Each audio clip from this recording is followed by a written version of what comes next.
It was 1993. I was in Pamplona, Spain, Fiesta San Fermin, a.k.a. the running of the bulls. Yeah, and there was one thing I was goddamn sure of. I was not running with the bulls. I mean, it was like a cliche. I didn't have anything to prove. If anything happened to me, it would absolutely devastate my mother. And Ernest Hemingway, I don't even think he ran with the bulls, right? No, I don't think he did. And that was it. It was decided.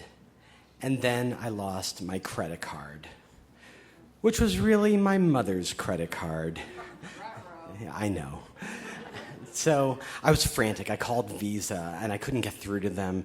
I called the embassy. I couldn't get through to them. Then finally, I called my mother collect in New Jersey from Pamplona. New Jersey. And I got her on the line. And she picked up, and we were talking. I told her where I was and what had happened. And she said this. She goes, "So, David," in that perfect, like, Jewish Brooklyn accent.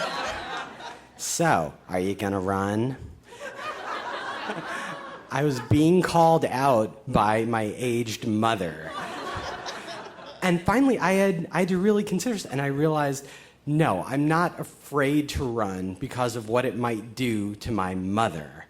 I'm not afraid to run because it's a cliche or I'm over it. I'm afraid because running with the bulls is fucking scary.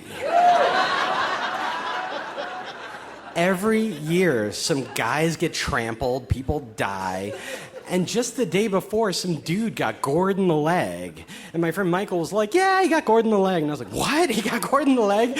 Yes, every year, bad shit goes down at the running of the bulls. But I felt I had no choice. I considered the possibilities. I'd heard that if they stayed in like a pack together, it wasn't that bad. I didn't know what else to do. I felt cornered. "Yes, Mom," I said, "I'm going to run with the bulls." I woke up the next morning to the mournful sounds of a brass band playing in the alley outside of my rented mattress.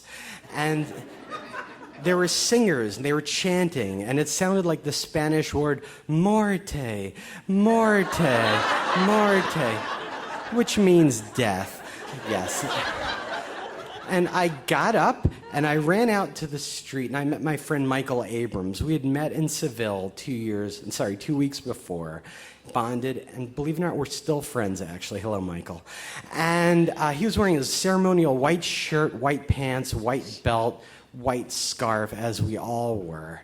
And together we walked down to the appointed time, the appointed place, and simply walked onto the street. That was all you had to do, was show up, and you were ready.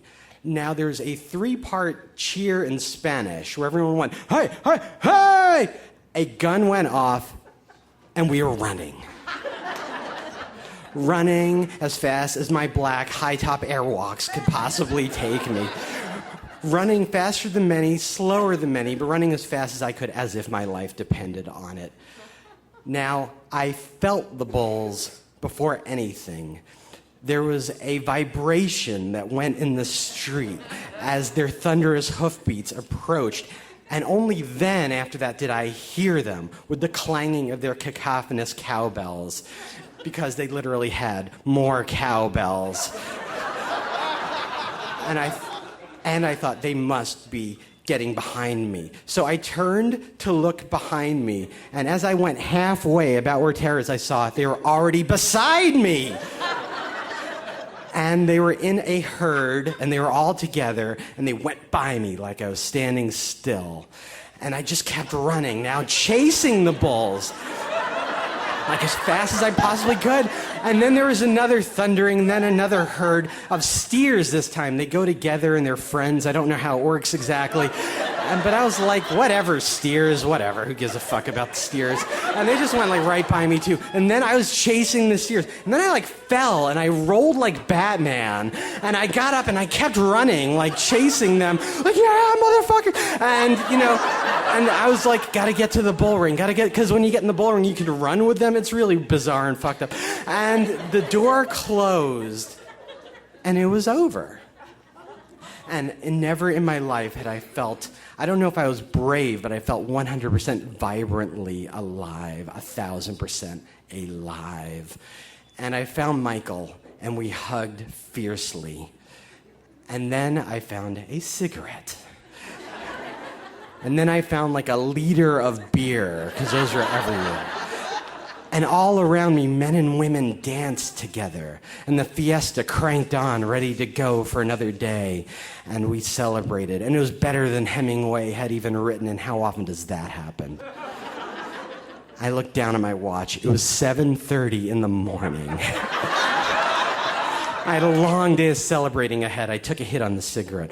Well, I said to Michael, now that I've survived, I might as well start killing myself. Thank you very much.